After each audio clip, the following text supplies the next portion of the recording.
people like me. You need people like me so you can point your f***ing fingers and say, that's the bad guy. That's the bad guy. That's the bad guy. That's the bad guy. That's the bad guy.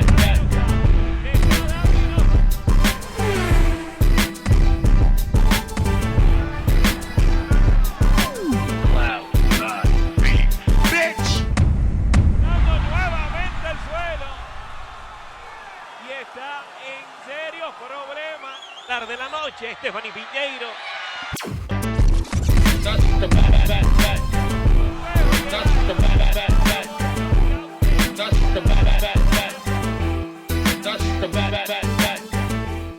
Welcome to the motherfucking relay. We're covering today's top boxing news.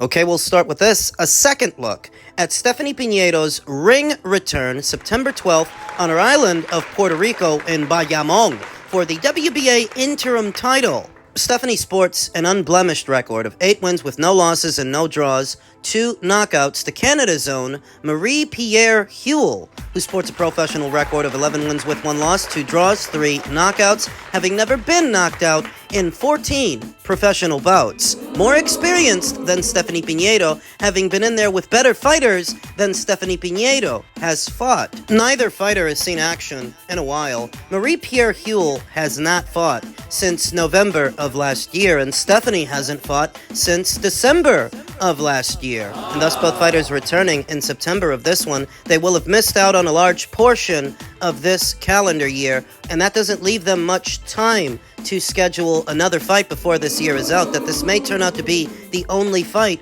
that either fighter has in 2025. Last year was a lot more productive for Marie. She fought 3 times. In April, then again in June, and then again in November. Stephanie fought in June, then again in December, whereas this year, this might be the only fight she has, depending on how difficult and arduous it turns out to be, and it might be. Marie-Pierre Hule is a step up from any of the girls that Stephanie has fought so far. Marie-Pierre Hule, best described as a mid-range to inside pressure fighter, a particularly aggressive one. She's got power too. That unfortunate situation with the now deceased Jeanette Zapata would succumb to her injuries after her fight with Marie-Pierre Hule. Obviously, I don't think it was Marie's intention for things to work out that way, but that's just saying that Marie-Pierre Hule is an aggressive customer and she is a strong puncher. A dangerous fight for Stephanie Piñeiro, who is now stepping up in class. Stephanie has the right style for the job. She's a boxer-puncher. She can move and punch. She has power, too. It's not at all uncommon for Stephanie to hurt the other girl throughout the course of a fight, though I think if she hasn't proven to be a strong finisher, it's due to her engine. It's due to her gas tank, because she has power. What I've noticed in Stephanie's fights is she does tend to fade down the stretch. Now, maybe you can chalk that up to inexperience, that this is a fighter that needs more rounds in order to learn to pace herself better throughout the course of a fight, but it's definitely a factor. There are 2 things working against Stephanie Piñeiro in this fight. One is her engine, that she does tend to fade down the stretch, and Marie-Pierre Hule sets a fast pace for a fight. So 1 is her engine. 2, Marie's more experienced than she is. She's got more fights, more rounds in the bank, against better fighters than Stephanie has fought so far. Even if Marie-Pierre Hule's resume is a bit more up and down than Stephanie's unblemished record, all of it counts towards Marie's experiences as a fighter. What's working for Stephanie? She has the right style for the job. Stephanie is best described as a boxer-puncher. She's got great physical dimensions for the weight. Stephanie's not a small fighter. No, sir. She's a big girl with big reach and a big punch. That's what else is working for Stephanie, that she does have noticeable power. Good shot selection, too. The question is, will Stephanie's engine hold up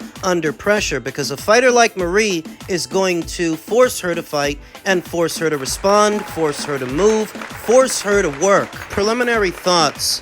I like Stephanie Piñeiro to win the fight in what could prove to be the most difficult fight of her career so far. I think at minimum, she can win a points decision, but it could get rough. Over to a very similar situation, a very similar stylistic matchup between Dalton Smith, the challenger, and Subriel Matias, the champion. Dalton Smith, who told The Ring that he has seen weaknesses in Subriel Matias as he looks ahead to his shot at capturing the WBC Super Lightweight World title. He said, everyone says that he's the bogeyman, this and that, when he fought Pato. I said, don't be surprised if Pato beats Matias. I just found the weaknesses in his style, and obviously Pato exposed him a little bit. Dalton isn't wrong, but a part of how Liam Pato was able to effectively defeat Subriel Matias on his own island of Puerto Rico was by being a hard-nosed bastard. That's saying that not all of it just boils down to X's and O's and fundamentals and having the right game plan. You do need to be durable enough to endure and to withstand whatever punches get in, because some are going to. That physical component, I think, often gets overlooked. You think about a fight like Rashidi Ellis versus Roman Villa over a year ago. To the eye, Rashidi Ellis looks the more polished boxer. Better jab, better movement, better this and better that. Where in the end, physically, he came up short. It was physicality that beat him, that Roman Villa put the pressure on him, and eventually he started to unravel. That physical aspect of a boxing match, I think, often gets overlooked. Things like durability and cardio are also being tested throughout the course of a boxing match, a boxer's overall fitness. So even if one guy is a more polished boxer at the start, he may not be towards the middle and the end. Pressure might get to him. So will the pressure of Subriel Matias get to Dalton Smith, who claims that he sees weaknesses in Subriel Matias and that he's already been exposed? Well, what would those weaknesses be? Subriel has a tendency to take in a lot of oncoming fire while he's closing the distance to get close to his man. He does get hit quite a bit on the way in, and his footwork. Defensively, he's lacking, and his footwork, it ain't pretty. It's pretty robotic. He himself is pretty flat-footed, so don't expect any sudden shifts or pivots like what you get from a Bam Rodriguez or what you used to get from a Chocolatito. Those fighters with fancy feet. There's nothing fancy about Subriel Matias in the ring. Those are his weaknesses. What are his strengths? His work rate is the most obvious. That Subriel Matias can throw punches and bunches from the opening round to the final round. He can keep the pressure on. He's durable. That's another one. He can take a shot. He's the kind of guy that likes to take one to give one. And I understand that.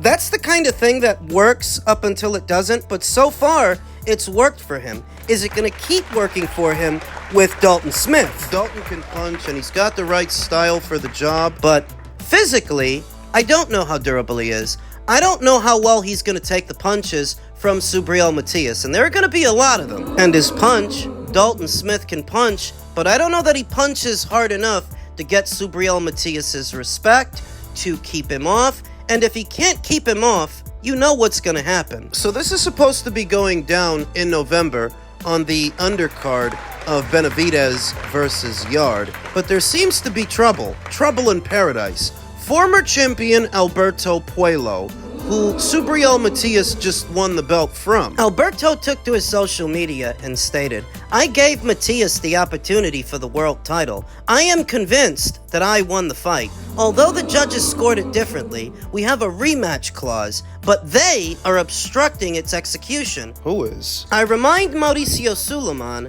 that I recently complied with the mandatory requirement. This at least services as confirmation that Alberto does in fact have a rematch clause. It was a rumor, just a rumor, up until this point. Here's the problem. You may have had a rematch clause incorporated into the contract of your fight with Subriel, but who paid for the fight? Turkey paid for the fight. But who says that Turkey wants to pay for a rematch? Who says Turkey wants to see that again? Turkey wants to make his the Dalton Smith fight. And he made that crystal clear weeks ago, so that if Alberto tries to hold Subriel to this rematch clause and Turkey doesn't pay for it, who's gonna pay for it? The PBC?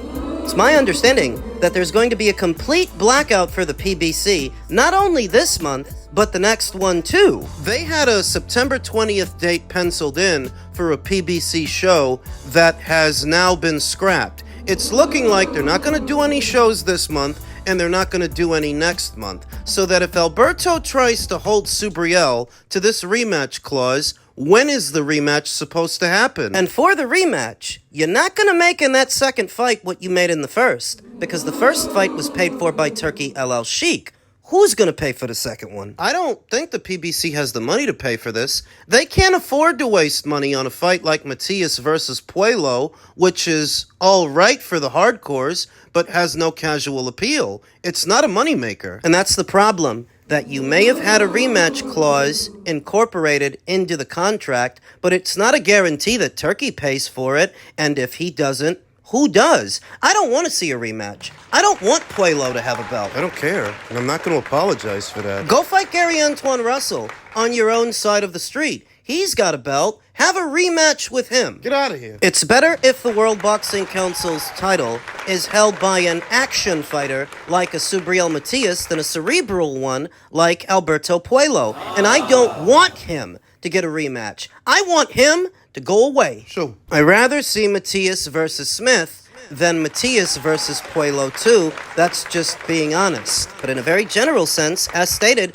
it's not enough that Alberto Puello has a rematch clause. Someone has to pay for it. And if the original financier doesn't want to, you're up shit's creek without a paddle. You could sit in limbo for a while trying to execute that rematch clause. You could end up missing months trying to enforce that rematch clause. I don't think Matias wants to fight Alberto again. I don't think the World Boxing Council wants him to either. Dalton Smith is their mandatory challenger, and they'll get bigger sanctioning fees from a Matias versus Smith fight than a Matias versus Puello rematch. Yeah, I don't think he's going to get any help from the World Boxing Council on this one. And the banner he normally fights under, the PBC, they don't have the same money muscle that they used to. They don't have the fight dates. They don't have the security. So it's a conundrum, all right.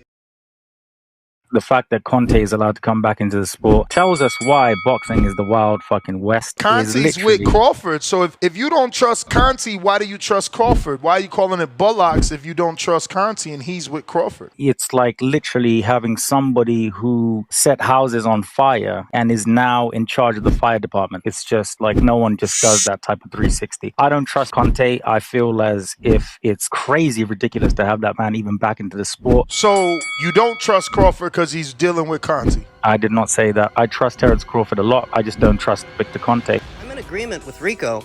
I don't trust Victor Conte either, but at the same time, Nestor Gibbs asked a very valid question. How do you not trust Victor Conte, but you trust Terence Crawford, who's working with Victor Conte alongside a lot of other fighters? Why? Why would so many fighters want to have any association with a guy whose claim to fame is providing PEDs to athletes? And the fact that he's been involved in boxing for as long as he has, we're talking about years after the Balco scandal, it's a testament to how boxing really is the wild, wild west, and anything goes. Story's supposed to be that he's using his knowledge and his insights to help make the sport cleaner. I think you have to be very naive to believe something like that, when at the end of the day, there's too much money to be made, too much money for him. Well, you think he's just selling protein powder and flaxseed oil? He's just selling supplements? Give me a break. For a guy with as much knowledge of banned substances and anti-doping protocols, how to circumvent them, there is far too much money to be made for a guy like Victor Conte to not be up to his old tricks. And I want to make this abundantly clear that this is not my attempt to convince you that Crawford is doping. I'm not trying to convince you. I'm convinced. I believe that at a certain level, practically everybody's doping. It's just that not everybody's getting caught. Some athletes are better at hiding it. So when you tell me that you don't trust Victor Conte, you can't trust Terence Crawford or any other athlete working with Victor Conte by proxy. And it's not one way either. I think Canelo Alvarez, who Terence Crawford is about to fight, was doping and is still doping. I think they're all doping. It's not one way. This is a nuanced perspective based on the frequency of boxers that have tested positive for banned substances over the years at every level of the sport. We're talking about prospects, contenders, champions, high-profile fighters like Canelo Alvarez, Tyson Fury, that have all tested positive for banned substances, the men.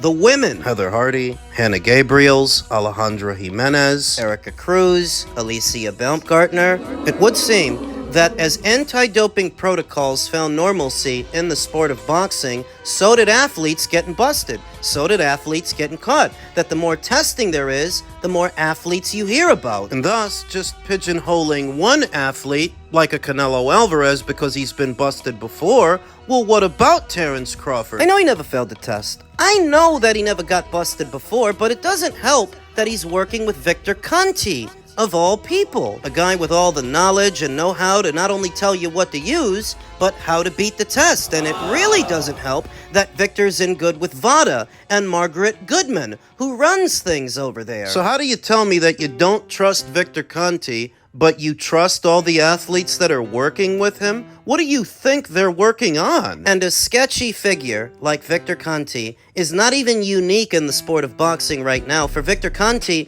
there is also Memo Heredia, who's got the same sketchy background that he has. There is also Justin Fortune. He's got the same sketchy background as them. Ryan hired him ahead of the Rolly Romero fight for strength and conditioning, quote unquote. The point that I'm making is it doesn't matter where you look. The red flags are all there at every corner of the sport and every corner of the world, because it's not even like it's just the Americans or just the Mexicans that are testing positive for banned substances. It happens in the United Kingdom like it happens in the United States, like it happens in Russia. Whether it's an Imam Katayev, or a Dennis McCann, or a Conor Benn, or an Amir Khan. It's everywhere. Now, in my previous video, we talked about Chael Sonnen's recent comments that if Canelo beats Crawford, he's not going to give him any credit because he views Canelo as a cheater. But meanwhile, Terence Crawford is working with a guy who used to help athletes cheat. This is why I say I don't care about doping in the sport of boxing. I don't really use it anymore to tear fighters down because near as I can tell, all the top-level fighters may be doping. There's reason enough not to trust Victor Conte, but there is also reason enough not to trust the Eddie Reynoso gym. How many fighters that have passed through that gym ended up testing positive for banned substances? It wasn't just Canelo, it was also Oscar Valdez. More recently, it was Jaime Munguia, a guy who never failed an anti-doping test. As soon as he starts working with Eddie, that's as soon as it took for him to get caught. So maybe what the boxing fans need to do is grow up and broaden your horizons. Doping is everywhere in the sport, and there's a good enough chance that your favorite fighter... They could be doping too.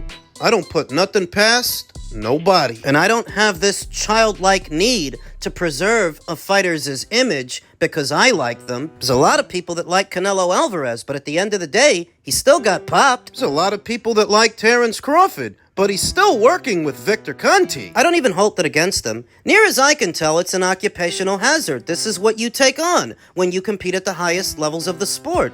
You have to. This is the standard.